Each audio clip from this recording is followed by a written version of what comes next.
баъд аз соли 2018 ҳамакунун камонварони мо бори дигар ба ҷумҳурии ӯзбекистон сафар намуданд, аммо ин навбат ба хазинаи дастовардҳояшон нишонҳо ворид карданд.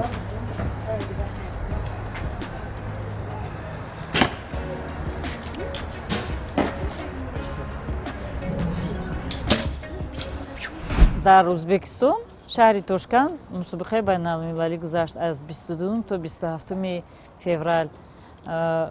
аз Тоҷикистон 12 нафар рафтанд. аз 12 нафар 10таш варзишгар, 2таш мураббӣ. Инфиродӣ нағз баромад накардем, яке барои dastavî нағз баромад кардам. писаро духтаро. яке аз мусобиқаҳои хеле нағз буд дар таҷрибаи ман. ин мусобиқаро хеле хубам гузаронданд дар сатҳи ҷаҳонӣ байналмилалӣ. боз ҳам дар он мусобиқа президенти федератсияи байналмилалӣ аз World Archery омада буданд, ки ин мусобиқаро ба чашми худашон диданд. мусобиқа барои мо хеле ҳам хуб гузашту хотиравӣ буд.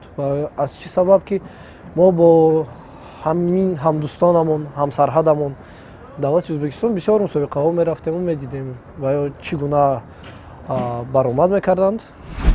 аслан ин мусобиқа барои камонварони мо як марҳилаи санҷишӣ ба ҳисоб меравад, зеро аз ҷиҳати нуфуз он қадар сатҳи баланд надошт, вале Фирӯза Зубайдова мегӯяд чунин мусобиқаҳо барояшон хеле муҳим аст. баъди ҳамин мусобиқае ки рафтем Тошкент, наврасони мо диданд чӣ хел дар он ҷо варзишгарон машқ мекунанд, чӣ хел баромад мекунанд, чӣ хел меҳнат мекунанд. ба омадан гуфтанд, ки не, чӣ хел ки мо машқ мекунем намеша, бояд мо бисёртар машқ кунем, ки мо ҳам баромадҳои мо нағз шаванд. баъд аз иштирок дар мусобиқаи мазкур бачаҳои мо як гала таъссурот бардоштанд. барои ҳар як варзишгар умуман ба мусобиқаҳои сатҳи байналмилалӣ баромад кардан як чӣ мешавад, таҷрибаи калон мешавад. вақт ҳангоме ки дар мусобиқаи калон бо варзишгарони хеле таҷрибадор баромад мекунӣ, мефаҳмед чӣ кор кардан дар кадом ҳолат, чӣ тавр парондан дар кор, ҳамааша ёд мегирид. иштибоҳҳоро ислоҳ кардан мешавад. дар ҳайати дастаи камонварони мо 10 варзишгар сафарбар шуда буд, ки дар миёнашон бонувон низ шомил буданд. дар рақобатҳои инфиродӣ ягоне аз камонварони мо натиҷаи арзанда нишон надоданд, ки ба гуфти бачаҳо ин сабаб дошт. дар инфиродӣ баромад кардан мушкили якум ин таҷҳизотҳои мо аст. ин камоне ки мебинед, ин соли 2009 харидагӣ. мисол мо бояд ҳар сол 2 сол пас, 3 сол пас мо камони нав, таҷҳизотҳо, тиррои нав, ин тира 6 моҳда мо бояд тири нав гирем, ки мо ҳар рӯз 200-300 тир мепаронем. ин мақсад 3 моҳ парони тир аллакай хато меравад, бояд рост бошад. мушкили асосӣ ҳамин буд.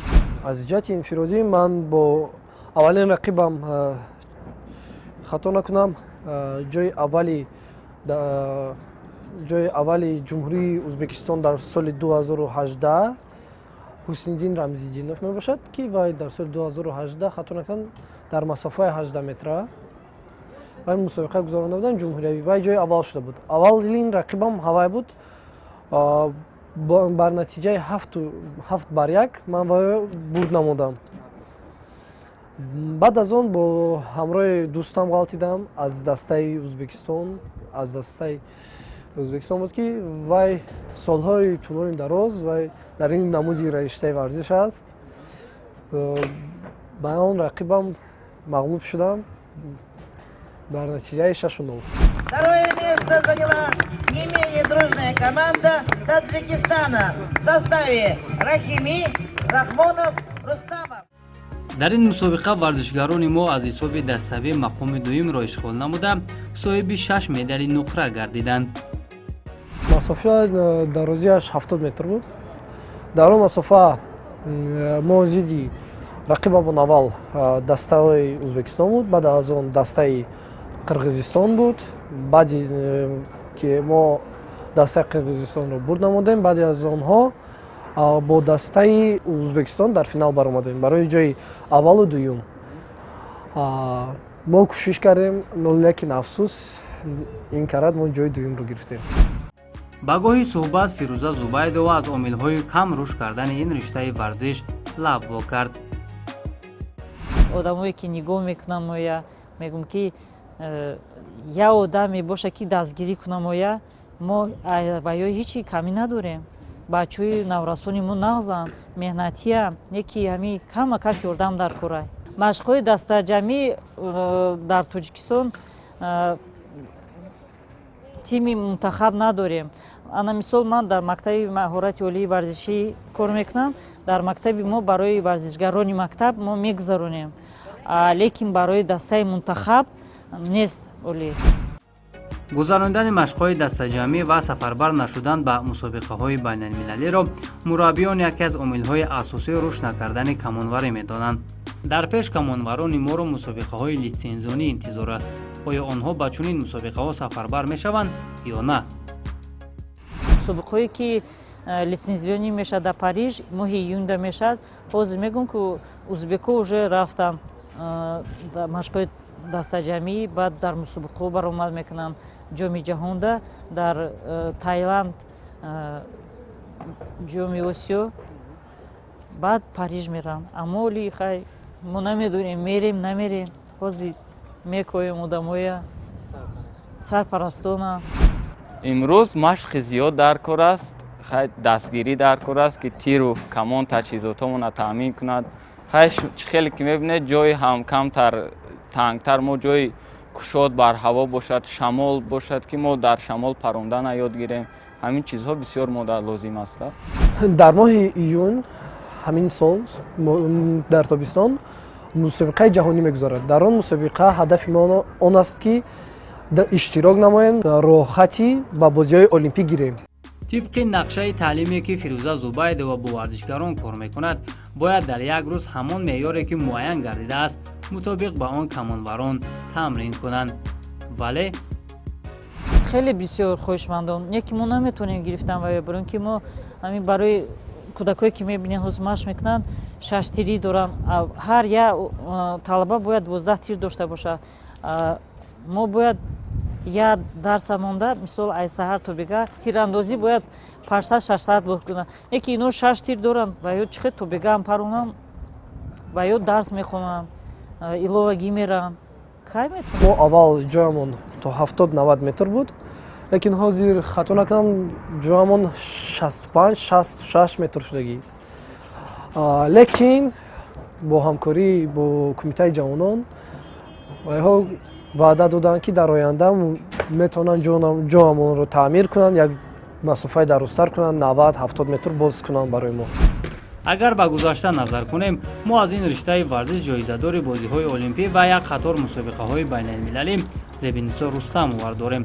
пас чора дар замони соҳибистиқлолӣ ки шароит нисбат ба он давраҳо хеле хубтар аст, наметавонем ки ҳадди ақал чемпиони Осиёро ба воя расонем.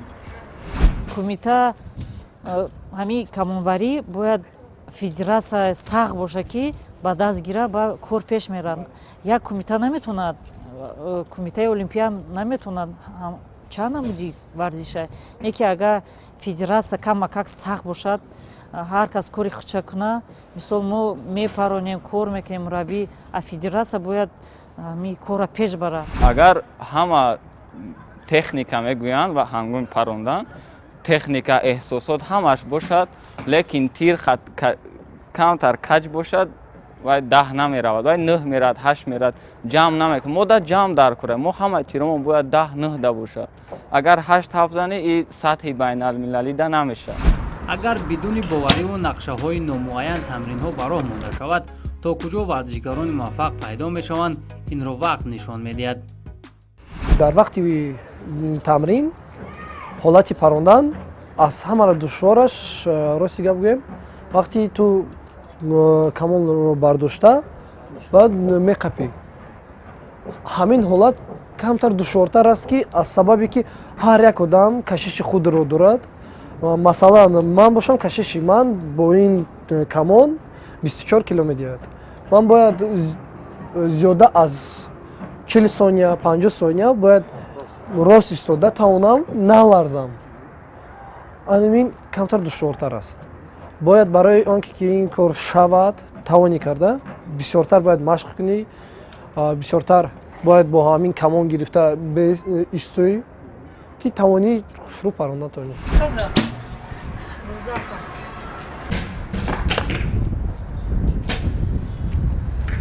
раиси кумитаи кор бо ҷавонон ва варзиш ба назди мо омад, нигоҳ кард чӣ хел мо тамрин мекунем, ҷои моя нигоҳ кард чӣ хел танг. вақте пеш мо камтар дарозтар масофамон буд 85, ҳозир аз даст ки сохтмон рафтестай мо 65 метр дорем. вақте ки раис омад нигоҳ кард ҷои тамрини моя, гуфт ки ҳам ёрдам метиҳам мудар дар инҷо дар ин тараф ҳами вагона мегиранд, иҷа хоначоя месозанд, маҳкам мекунанд, иҷа баъд масофаи моя дарозтар мекунанд. ваъда кардагӣ буданд. хай мо ҳам боварӣ дорем ки рӯз ба рӯз нақстар мешавад. аз ин назарпурсиҳо ки ҳосилаш андешаву фикру мулоҳизаҳои мутафавути масъулин аст, оё дар солҳои наздик камонварӣ ташаккул ёфта рӯ ба рушду ривоҷ меорад ё на, суолест матраҳ, вале мо умед бар он мебандем ки пайдо мешаванд нафароне ки ин намудро дар тоҷикистон ташаккул дода камонварони мо натиҷаҳои назаррасро нишон медиҳанд.